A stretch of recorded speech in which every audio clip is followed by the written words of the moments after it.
What's up, guys? Today we are doing double shear steering on this high steer knuckle from Beyond Precise.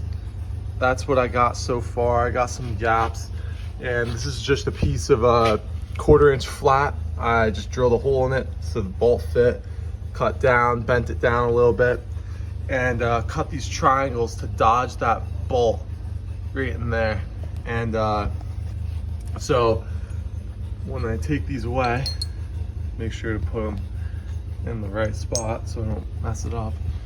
So yeah, I'm going to weld in there, weld underneath here as well, underneath there as well. And it's looking pretty good. I'm also gonna put a plate on the back side, but I'll do that once I have this entire front side welded. I'm going to be using the Yes Welder 250 AC/DC. I have a big lens gas kit on the torch. This is a number 8 cup with a 3/32 electrode. But when I do those triangles right there and I'm doing the open corner joints, I'll probably switch to a 1/16 electrode and probably a number 6 or a number 5 cup. Something smaller just to keep the heat down. Honestly, the way this is, the bolt isn't, I mean, I've already off-roaded it plenty as it stands now. And so just adding this, it's gonna add so much strength. And the triangles are just extra. But I'm pretty positive it's gonna be okay.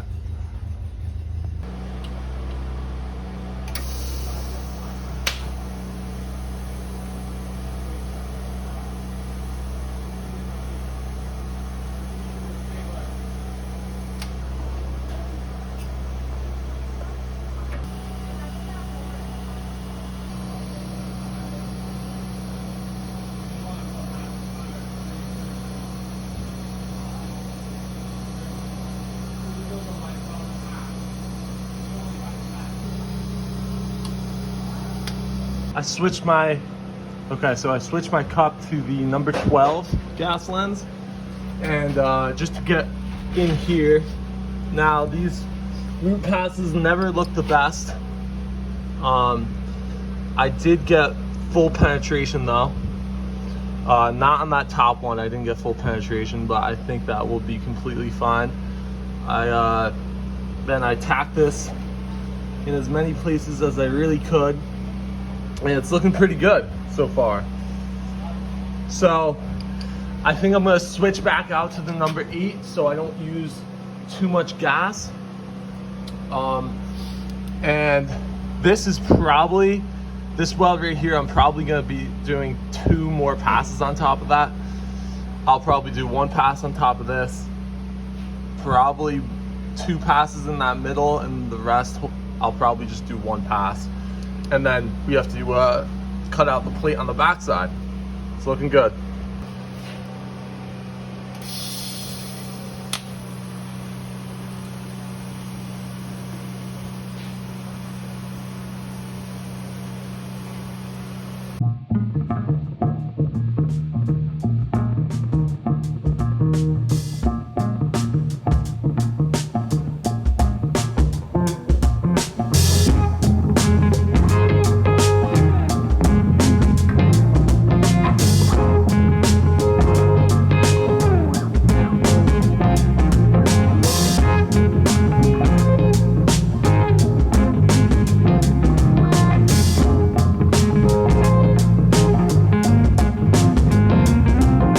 Okay guys, so I finished up what I was doing here.